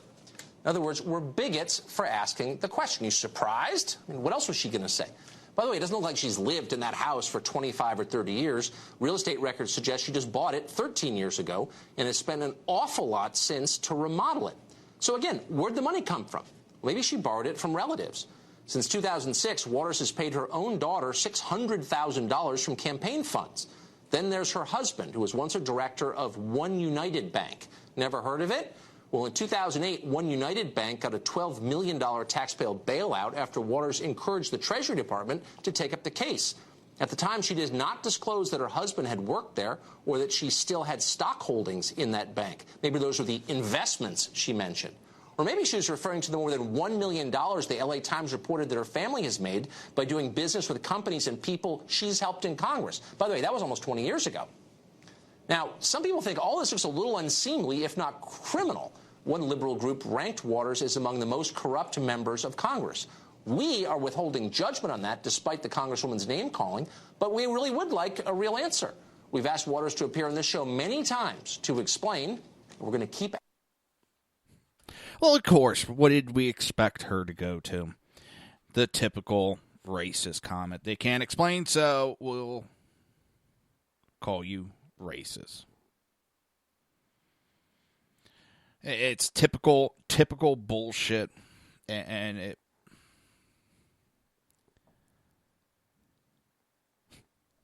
I mean, you can't even ask questions nowadays because as soon as you do, it's, you're racist. Oh, how dare you ask me a question? Oh, that's hate speech. Oh, you know what? Blow it out your ass, Miss Waters. Blow it right out your ass. If you can't answer the question, it seems that you're deflecting because there may be some truth to the questions being asked. Oh, it drives me up a wall.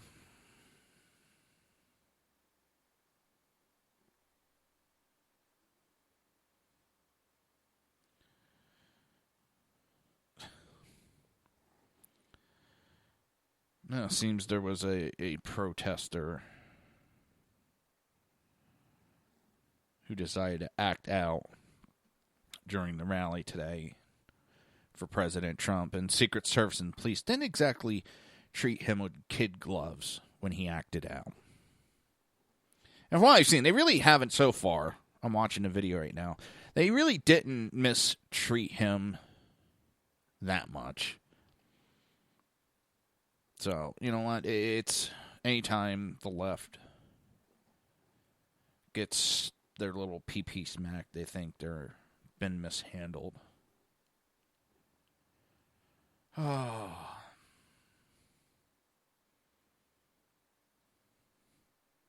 Just going through some of the time feeds real quick.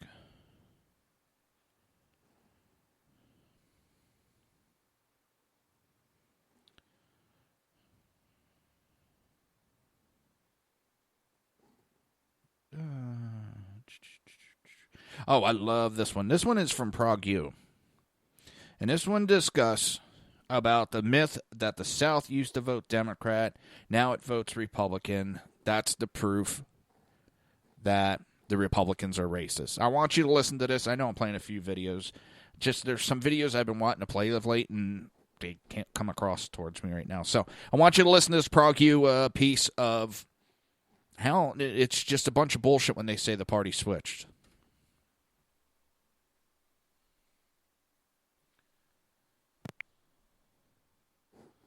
Once upon a time, every student of history, and that meant pretty much everyone with a high school education, knew this. The Democratic Party was the party of slavery and Jim Crow, and the Republican Party was the party of emancipation and racial integration. Democrats were the Confederacy, and Republicans were the Union. Jim Crow Democrats were dominant in the South, and socially tolerant Republicans were dominant in the North.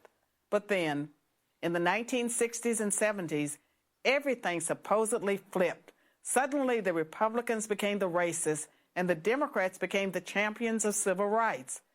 Fabricated by left-leaning academic elites and journalists, the story went like this. Republicans couldn't win a national election by appealing to the better nature of the country. They could only win by appealing to the worst. Attributed to Richard Nixon, the media's all-purpose bad guy, this came to be known as the Southern strategy. It was very simple. Win elections by winning the South. and to win the South, appeal to racists.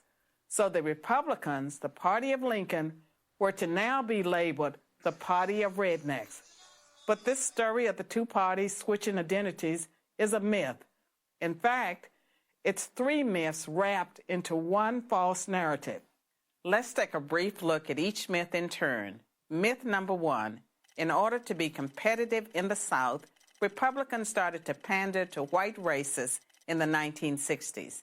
Fact, Republicans actually became competitive in the South as early as 1928 when Republican Herbert Hoover won over 47% of the South's popular vote against Democrat Al Smith. In 1952, Republican President Dwight Eisenhower won the southern states of Tennessee, Florida, and Virginia. And in 1956, he picked up Louisiana, Kentucky, and West Virginia too. And that was after he supported the Supreme Court decision in Brown versus Board of Education that desegregated public schools, and after he sent the 101st Airborne to Little Rock Central High School to enforce integration. Myth number two, Southern Democrats, angry with the Civil Rights Act of 1964, switched parties. Fact, of the 21 Democratic senators who opposed the Civil Rights Act, just one became a Republican. The other 20 continued to be elected as Democrats or were replaced by other Democrats. On average, those 20 seats didn't go Republican for another 2.5 decades. Myth number three, since the implementation of the Southern strategy, the Republicans have dominated the South. Fact, Richard Nixon, the man who is often credited with creating the Southern strategy, lost the Deep South in 1968. In contrast, Democrat Jimmy Carter nearly swept the region in 1976, 12 years after the Civil Rights Act of 1964. And in 1992, over 28 years later, Democrat Bill Clinton won Georgia, Louisiana, Arkansas, Tennessee, Kentucky, and West Virginia. The truth is, Republicans didn't hold a majority of Southern congressional seats until 1994, 30 years after the Civil Rights Act. As Kevin Williamson of National Review writes, if Southern rednecks ditched the Democrats because of a civil rights law passed in 1964, it is strange that they waited until the late 1980s and early 1990s to do so. They say things move slower in the South, but not that slow. So what really happened? Why does the South now vote overwhelmingly Republican? Because the South itself has changed. Its values have changed. The racism that once defined it doesn't anymore. Its values today are conservative ones, pro-life, pro-gun, and pro-small government. And here's the proof. Southern whites are far more likely to vote for a black conservative like Senator Tim Scott of South Carolina than a white liberal. In short, history has moved on. Like other regions of the country, the South votes values, not skin color. The myth of the Southern strategy is just the Democrats' excuse for losing the South, and yet another way to smear Republicans with the label racist. Don't buy it. I'm Carol Swain, professor of political science and law at Vanderbilt University for Prager University. All right, and we're back. And also, during that playing that video, we have Crash on the line. Hello. What the fuck? Thanks, Dan, by the way. I love the new background. And good evening to you, too, sir. And I was playing a video from, what is it, Prager, and it was talking, as the listeners know, about this myth that the parties changed in the 1970s. And my question has always been, so you're telling me that 1964, after 100 years of Republicans fighting to get civil rights through, they have fought, they got one form through in 1868, and they tried to get the rest of it through, and it took them 100 years, about 100 years to finally get it through, combating against Democrats. They got women's suffrage in. And they fought this. And now they get all of it through, and they go, we're going to be a bunch of racists now.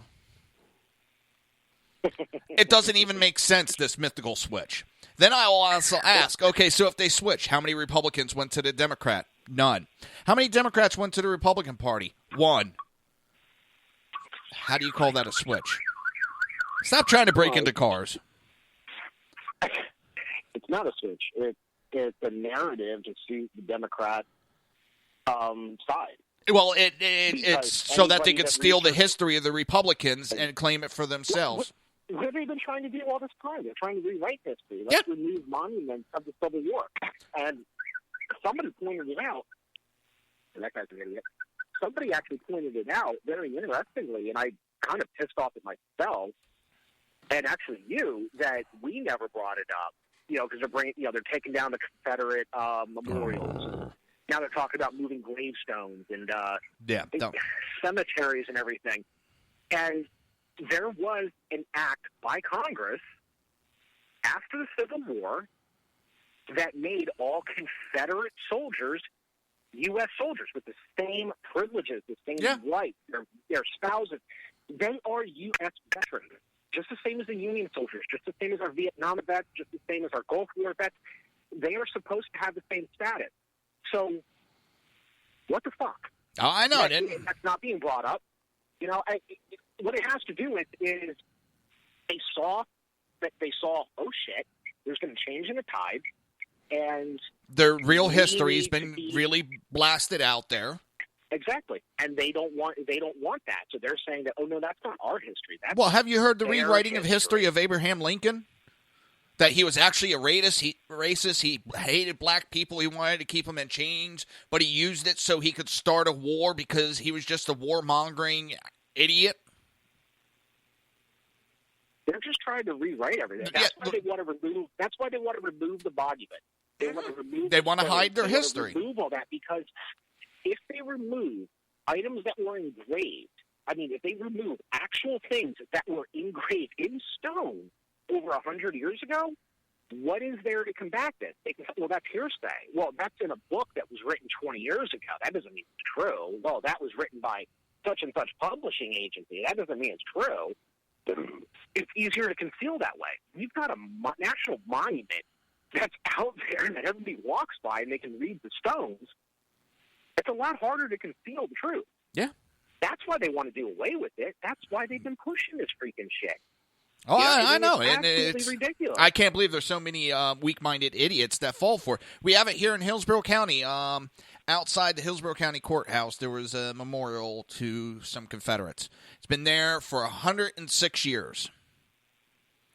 After the first vote to not remove it, several weeks went by. They voted again, and it's now being removed to a family's gravesite.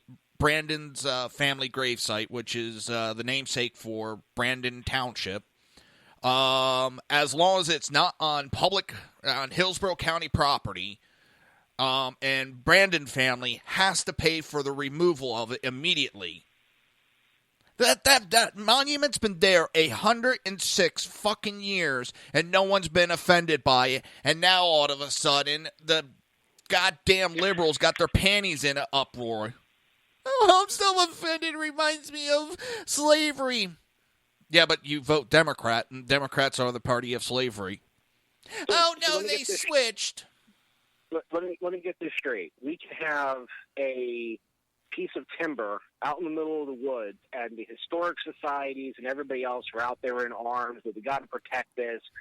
Nobody can be within 1,000 miles of it, blah, blah, blah. We have to buy all this public land now to protect this. But this national monument to our servicemen, well, we don't agree with it, so we're not going to protect it. 2, we're going to make you, a private citizen, pay for it if you want to salvage it. What the fuck? This is completely ridiculous. But I don't think they realize how many people they're actually pissing off. I don't think they care. And here's the thing. And who was it? Carrie Donovan. She had found a group. What they do is they travel around state to state, city to city. They start taking pictures of these monuments. They don't even live in the goddamn area. They start they start stirring up trouble about the monuments. They get it removed. They go on to the next city. They're a paid group that just goes around starting shit, stirring up trouble where there was no trouble. Yeah, well, it's just to say, you know what? It's just an offshoot of the BLM, of Black Lives Matter. I mean, that's what they were doing. Anytime there was, okay, well, if it was a black cop and a white guy, no, we'll leave that alone. Or if it was a black cop, a black guy, no, we're going to leave that one alone. It was this, no, that doesn't, no. Oh, there was a, no. Where the fuck was Black Lives Matter when that black female cop was assassinated? I guess her life didn't matter. No, because she was a cop. And she was killed by another black. Yeah. So if it doesn't fit their narrative, they don't want anything to do with it. If it fits their narrative, they'll be out there racing. Oh, yeah. What is it, 97% of blacks are killed by other blacks? They don't go protest. You and I are more likely to be killed by a cop than an African American. Half your cops are afraid to do anything with the black community anymore. Yeah. Well, the thing is, even before all this shit happened, the statistics were still there. I know. I'm not just. It's. But then as soon as you point that out, they say, well, it's because, they commit more crime because they're in more impoverished areas. Well, I'm sorry, whose fucking choice is that? I lived in the inner city, and you know what? My fucking mom busted her ass, got out of there. My dad busted his ass. But wait a minute. Let's also take a look at the other thing. Who runs those inner cities? Who runs those inner cities? Democrats. Mm-hmm. They went from the plantation to the inner city. Yeah, that's like just another form of slave labor.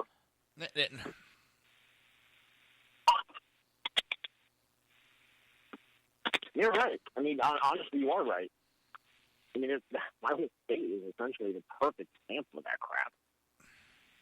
You know? It's...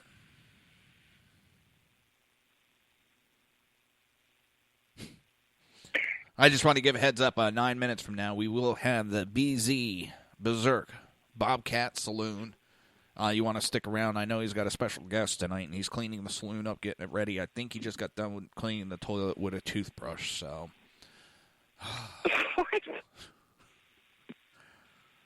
he said in chat that he was sweeping up the saloon and cleaning the toilet for a brief but very special guest this evening. And I asked him, he said he needed a new toilet brush, and I was surprised he even had a toilet brush. And he said Sackhead Sean gave him a toothbrush to clean it with. The speech is, in his bar, the speech is free, but the drinks aren't.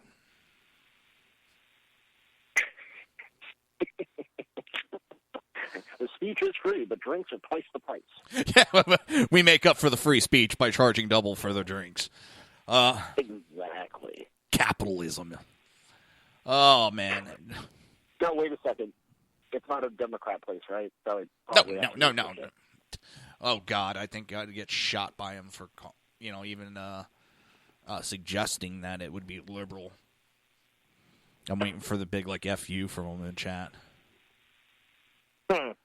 I touched on it briefly, and I just got to laugh. Debbie Wasserman-Schultz, IT manager, arrested fleeing the country. It's just beautiful. Well, the house that he was living in, he started renting it out to a Marine. The Marine found somewhere in the basement a bunch of laptops and hard drives that looked like they tried to damage them that had government markings. So they got turned over to the federal government, and all of a sudden he starts to flee the country.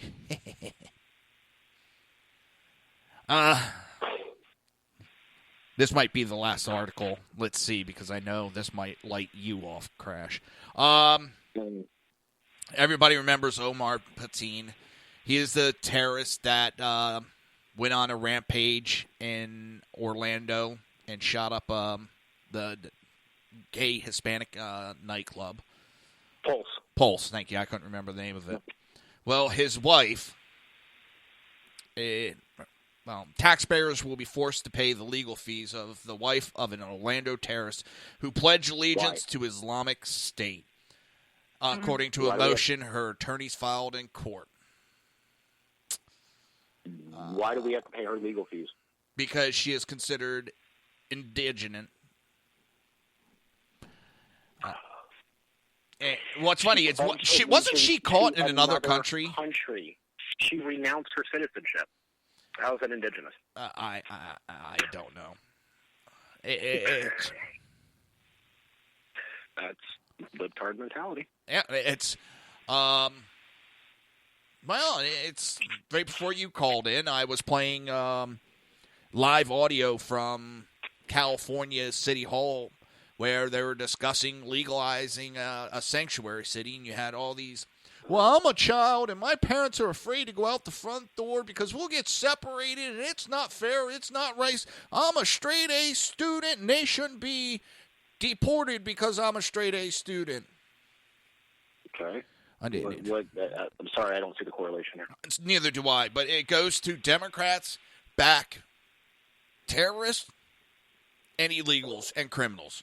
That's all they seem to protect anymore. That's all they seem to protect. And it pisses me because off. that's all they are. I mean, well, how many controversies, how many scandals keep popping up around the DNC? Oh, please. You know, I mean, how many times? I can't count that high. So it's over 20. I know that. Oh. Yeah, once you get above the figures and the toes, then it's just... Exactly. Well, 21 I can count. No, 23 I can count to. I don't even want to know the explanation for that. The nose and the ears. Get your mind out of the gutter, pervert. Mm-hmm. Oh, it just drives me. Boggles the mind. It does boggle the mind anymore. What else do we got? I think we got time for one more. A judge clears the way for Trump's commission to collect voter data. I don't know if you heard about Trump has that whole voter commission going. Well, some groups were suing in District of Columbia saying it could be harmful to them and yada, yada, yada, and they wanted it stopped immediately. A judge has said it is not harmful. This is public knowledge information that he has requested. This is information that they already turned over to the federal government. So this is no different than turning it over to this group as it is public available data. They tried to stop. Sure. Huh? Go No, they're trying to stop this commission from collecting publicly available data. Yeah, I'm not. What I was going to say was I'm not entirely sure with how I haven't looked into it enough to develop enough of an opinion on whether or not I'm for or against the commission. I'm for it. And their goals, because I'm not really sure. But wait a minute. Didn't we have Democrats that said Russia interfered with our... publicly available. If it's publicly available data, you can't stop it. It's there. It's publicly available records. You cannot stop somebody from looking them up. I don't give a shit what agency it is. I don't have to like the agency. It's publicly available. It's available to them. That's all there is to it. That's the law. So, but you have a bunch of Democrats that are pissed that he's looking into the elections when they just cried about election interference. Does that make sense? Because essentially, they're afraid that what's going to end up happening is it's going to backfire on them. Yeah. Oh, it already is. They've been finding illegal votes. There's a damn good possibility. Well, there's been. I mean, going back the past two. I mean, both the elections for like the past 10 years. There's been, not even at the federal level, but just at local level, there's been speculation of voter fraud, of all the rest of this crap, and it gets squashed, it gets squashed, it gets squashed. Look who it was always sided with, and look who was in charge. Exactly. Now you have somebody on the other side that's saying, okay, let's actually look into this. Oh, wait. No, this isn't right. Well, 2008, Senator Barack Obama talked about how elections have been rigged in the past. Don't mean to cut you off, but we're pretty much there. No, that's fine. I was anyway. I was going to tell you I got to run. So have a good night, America. And, brother, I'll talk to you later. Thank you for calling in, bud. Yep, no problem, please. And everybody, that was Crash. For those that don't know, he was my EMS partner for like 10 years. He was also co-host of the Southside Much So. And that brings us to the end of the Reaver of Common Sense. Up next is BZ Berserker Bobcat Saloon, and he's got a special guest. I'm not sure who it is, but we'll let him make the big announcement. Hopefully he's done cleaning the toilet and washed his hands. Everybody have a great night.